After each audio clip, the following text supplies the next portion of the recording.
Hello and welcome to another Talk to Stu with me, Stu Magoo, your friendly neighbourhood benefits advisor. So I just wanted to do a quick little video just to talk about universal credit scams, what to look out for, how to avoid them, and these rules can be quite useful because you can apply them to other scams that may crop up to help you avoid getting caught out. So the most common universal credit scam that we see is usually when somebody's newly signed up to universal credit, but not always the case. It can be a little bit further down the line. You may get approached, usually via text message, sometimes over the telephone and sometimes via email, by a company that will claim to be able to secure an advance payment or a loan against your universal credit payments, and that they will provide you with this with a fee. Okay, so first of all, if you are eligible for an advance payment or a loan against your universal credits payments, then that's something that you can discuss with the DWP and they will tell you that you're eligible. If that's the case, then you will arrange the payment with them. Now, I always advise people to be very cautious about taking out advance loans, bridging loans or payments from the DWP where you're required to pay it back, because that will be set at a rate that you probably won't have any say in, that will come out of your future payments of universal credit. Of course, also, if you should get employed before those payments are made, you will be expected to pay it out of any wages that you have as well, and often you won't be involved in this. The money will be taken straight from your pay before it goes into your bank account, so that can often mean that your employer is contacted by Universal Credit, and quite often they do that with a sort of general letter which kind of suggests to the employer that you're in some way being fraudulent about not paying these things back, and that can cause distress for people as well. So generally speaking, advance payments and bridging loans through Universal Credit are a bit of a dodgy area anyway. But if you do have to do it, and you may be in a position where it's the only option for you, if you do have to do it, do that directly through the DWP. There's no requirement for any company to be involved in this, and any payment you make to them is money that you're losing. The DWP won't lose that money, you will lose that money, and you'll still have to pay everything back to the DWP plus the interest that they've calculated. So these scams, generally speaking, aren't that great for anybody, and not necessary at all. Other types of scams that you may come across is when people may contact you saying that they're from the DWP and that there's been a problem with your bank account and making a payment into your account. Obviously, there's a lot of people who have had problems with the DWP paying them money when they are supposed to at the time that they're supposed to. And so there is a lot of panic that ensues when somebody phones up claiming to be from the DWP saying that your payment is going to be stopped. So it's understandable for people to be caught out by this and hand over bank details to this unnamed person who will claim that they are going to make this payment into your account, when actually what they're doing is trying to get into your account to remove money from it.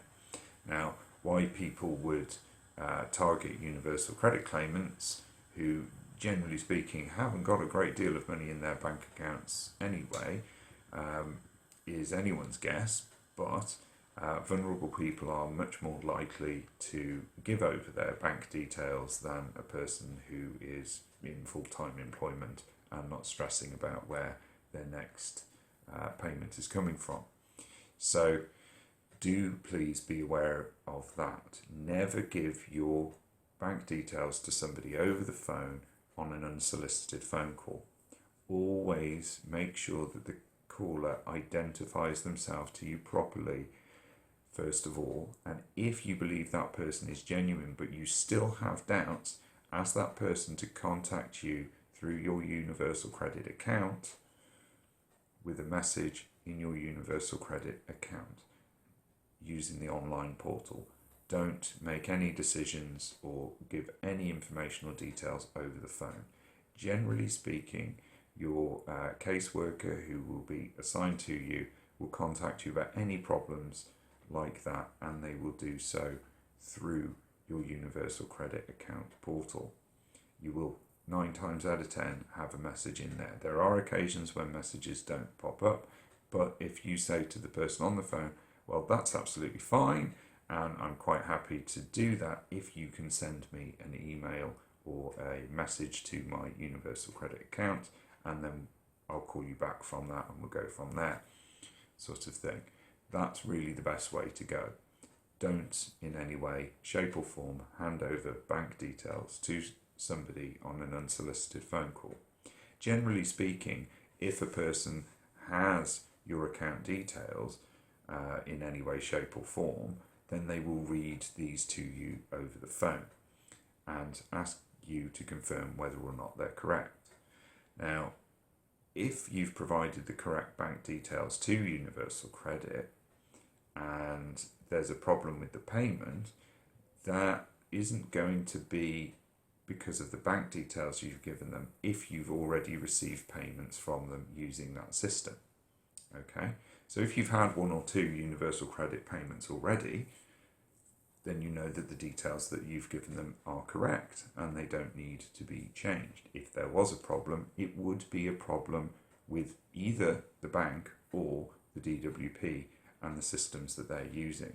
So in that situation, you should again end the phone call and contact your bank to check that the direct debit and payments are set up correctly, and indeed contact the DWP through your Universal Credit account portal to confirm with them whether this is a genuine request. Okay, so those are the most common ones, but generally speaking, if you get any kind of unsolicited phone call or email that seems in some way too good to be true, text messages as well, seems too good to be true, or maybe this person's asking you questions that make you feel uncomfortable, maybe they haven't identified themselves correctly, maybe they talk a good game and they talk about data protection and all of those things, but you just still feel a bit uncomfortable, you have every right to just hang up the phone and walk away. It's much better that you assume that everyone's trying to pull a fast one and double check than assuming that most people are nice. Although most people are nice, there's always that one that slips through who's maybe not so nice.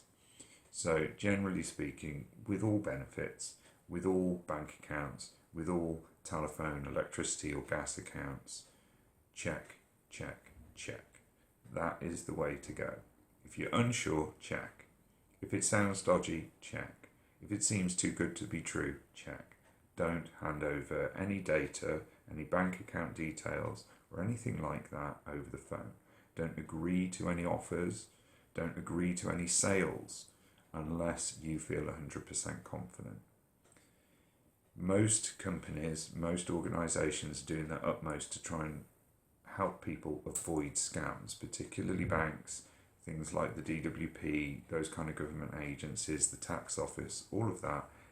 All of them have people out there who are pretending to be them and running scams. So they all have a scam avoidance system set up whereby you can get in touch with them and they will tell you whether or not the contact that you've received is a scam or not. Basically, if there's the tiniest bit of doubt, then question it. And if you've got no doubt at all, still question it. Because after all, everybody out there is after your money. Whether that's in a upfront way or a nefarious way is for you to decide. So think very carefully before making any agreements. Now it may sound like this is a kind of singing to the choir, preaching to the converted kind of statement. Most of you will have come across this sort of thing and you might think to yourself, well, I'm quite a sensible person, I wouldn't get caught out with a scam like that. But around about 5 or 6 years ago, I was having a day where I had a flare-up of my health conditions. I was feeling very unwell. I had what we call brain fog. I wasn't thinking clearly, and I got an email from what I thought was PayPal telling me that there had been a problem with one of my payments. As I had a payment going through at that time, I panicked and used the links in the email, and it did look very good. They used all the graphics, they got everything right. There wasn't the usual indicators that you would see, and I got caught out with it. So even the most well-informed and intelligent of us can be having a bad day and still get caught out. And if you do get caught out, don't beat yourself up. It wasn't your fault. It was their fault. They're the criminals, not you. But, as I say, always try to be careful and keep your eye out. If you are aware of any scams that are going around that I've not covered in this particular video, then do drop them into the comments below. And as always, like, share and subscribe so we can get the message out there to as many people as possible. Thanks for listening. See you again soon.